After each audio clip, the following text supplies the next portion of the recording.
एक अन्य मामला आपको जानकारी है जहां पे माननीय उच्च न्यायालय के आदेश के आलोक में जांच की जा रही थी शिक्षकों के शैक्षणिक प्रमाण पत्रों की।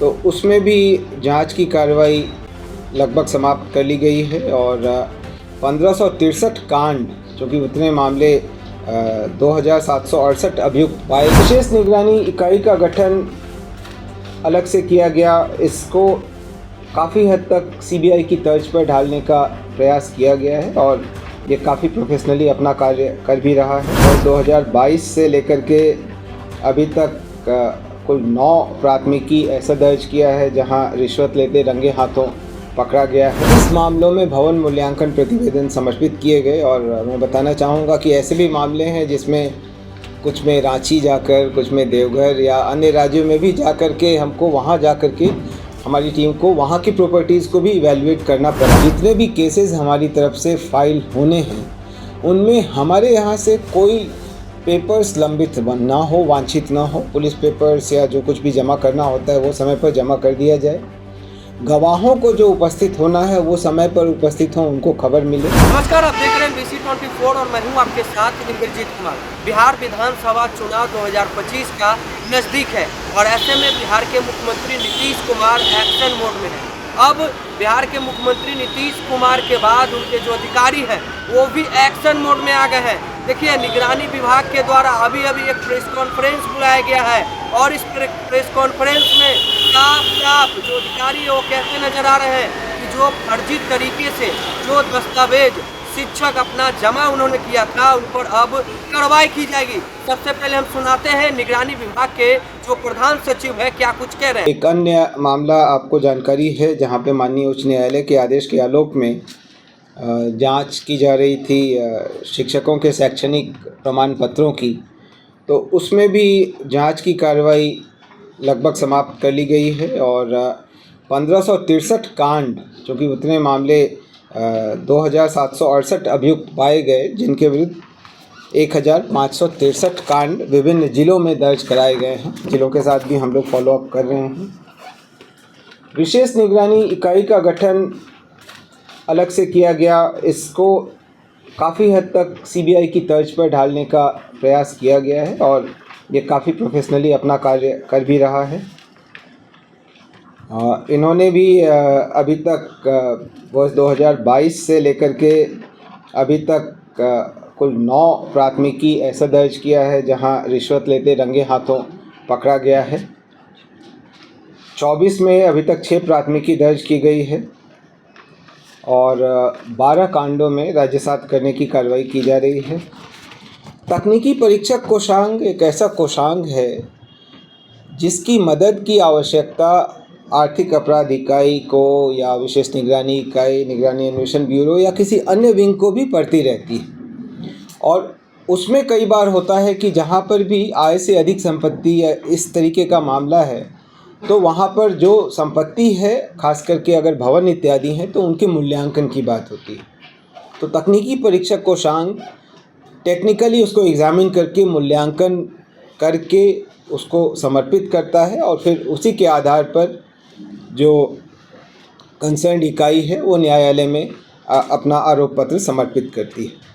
तो इस साल अभी तक 38 मामलों में भवन मूल्यांकन प्रतिवेदन समर्पित किए गए और मैं बताना चाहूँगा कि ऐसे भी मामले हैं जिसमें कुछ में रांची जाकर, कुछ में देवघर या अन्य राज्यों में भी जाकर के हमको वहाँ जाकर के हमारी टीम को वहाँ की प्रॉपर्टीज़ को भी इवैल्यूएट करना पड़ा, क्योंकि एक ही जो वादी हैं उनके अभियुक्त हैं, उनके कई सारी प्रॉपर्टीज़ हैं जो कुछ बिहार में भी हैं, कुछ बाहर भी।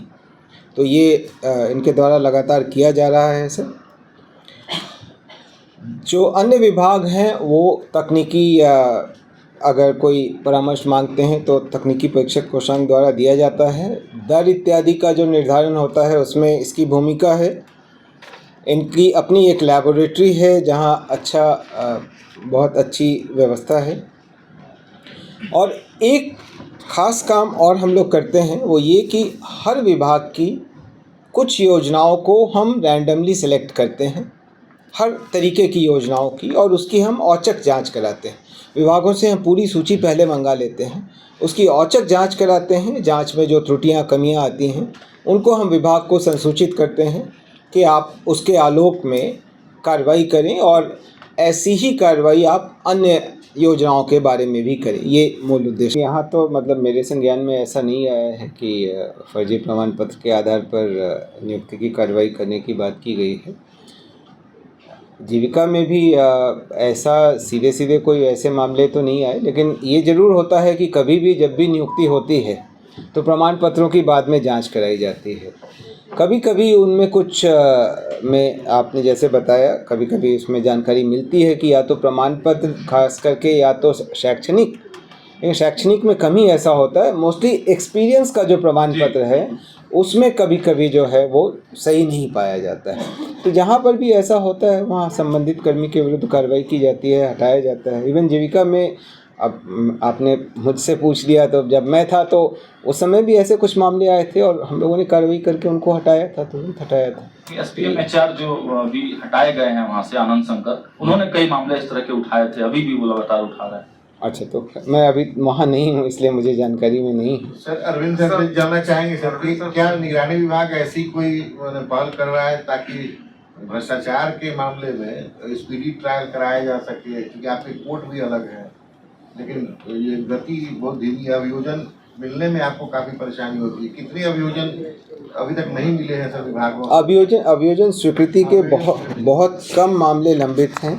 कुल 43 मामले अभी लंबित हैं, जिसमें राज्य के बाहर के 19 मामले हैं।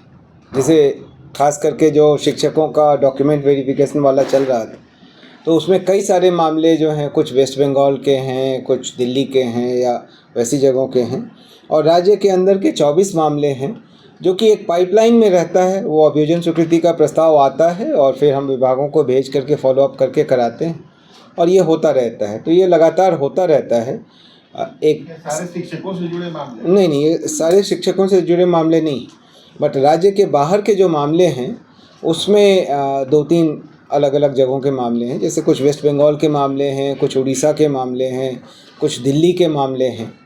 तो वो अलग अलग जगहों के मामले हैं, अलग अलग वादों से। वो हम उनके साथ फॉलोअप कर रहे हैं, लेकिन दूसरे राज्य से थोड़ा उसमें तो कठिनाई होती है। इस बात को तो आप अप्रिशिएट करें। ट्रायल के लिए कोई पहल की जा रही है? स्पीडी ट्रायल के लिए ये पहल की जा रही है कि जितने भी केसेस हमारी तरफ से फाइल होने हैं उनमें हमारे यहाँ से कोई पेपर्स लंबित ना हो, वांछित ना हो। पुलिस पेपर्स या जो कुछ भी जमा करना होता है वो समय पर जमा कर दिया जाए।